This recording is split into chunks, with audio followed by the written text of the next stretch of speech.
I switched up my diet in 2024 and I began including a class of nutrients called polyphenols. In this video, I'm going to break down what they are and why they are one of the untapped facets of diet and nutrition, and how most superfoods are actually just good sources of polyphenols. By the end of the video, you'll know whether your goals are longevity and anti-aging, immunity, gut health, athletic performance, cognition, hormonal health, stress resilience and adaptation, muscle building, weight loss, or beauty. Polyphenols play a role. And if you're restricting your polyphenol intake via any of today's common diets, I think you'll want to reconsider. Here's why. To put it simply, polyphenols are bioactive substances within foods, especially fruits and vegetables, that help the producer defend against environmental stressors such as UV radiation or infection by pathogens.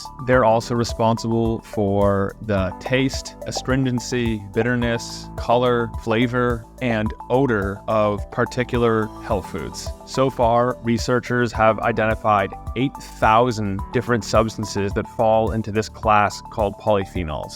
Interestingly, they're extremely pharmacologically active, meaning they have all kinds of body-wide effects, as you'll see in a minute. There are 4 different main categories of polyphenols. These include the flavonoids, phenolic acids, stilbenes, and lignans, although most of the interesting ones that we'll discuss are in the flavonoid category. They're also a huge interest to pharmaceutical companies. For example, there's one flavonoid in the honey called pinosembrin, which is the active target for, I think it's about 40 different pharmaceutical drug candidates so far. That's just one of the known 8,000, and scientists are still discovering more. But you don't need to know all 8,000. Instead, you can just focus on getting them from food and perhaps adding in a little extra nutritional boost via supplementation. So what foods contain polyphenols? Well, most health substances contain some level of polyphenols, such as the classics like coffee, the berries, green tea, turmeric, grapes, olive oil, dark chocolate, leafy greens, nuts, seeds, and other medicinal plants. When I combed through the literature on polyphenols, I was surprised to discover that they impact virtually every organ system and parameter of human health. Perhaps most importantly, they beneficially influence the immune system, and about 90 to 95% of Americans don't consume enough fiber or polyphenols. When you do, these act as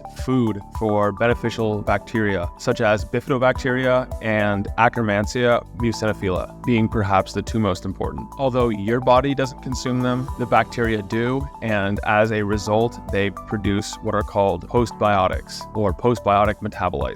If you've heard of the craze around molecules like butyrate or urolithin A, to name 2, these are postbiotic metabolites that your gut microbiome can naturally create. They also can interact with digestive enzymes to improve digestion and nutrient absorption. I came across a number of large meta-analyses showing that polyphenol intake is very highly correlated with reduced all-cause mortality, meaning the more polyphenol-rich foods you consume, the lower your chances of dying for any reason. I also came across research showing that polyphenols are neuroprotective. They can improve different cognitive markers, meaning they can help your brain work better. They can both improve your workouts and as well as increasing your recovery speed. The UV protective properties of polyphenols have also made them a popular candidate for anti-aging serums and other beauty products. I also came across all kinds of research on how polyphenols can improve blood sugar, endothelial function, blood lipids, and more. They also have anti-inflammatory actions, improving different markers like C-reactive protein, TNF-alpha, and interleukin-6. Not only can they help with weight loss efforts, but they can also help reduce some of the complications that arise from obesity and being overweight, such as increased inflammation. Several cool studies also show that some polyphenols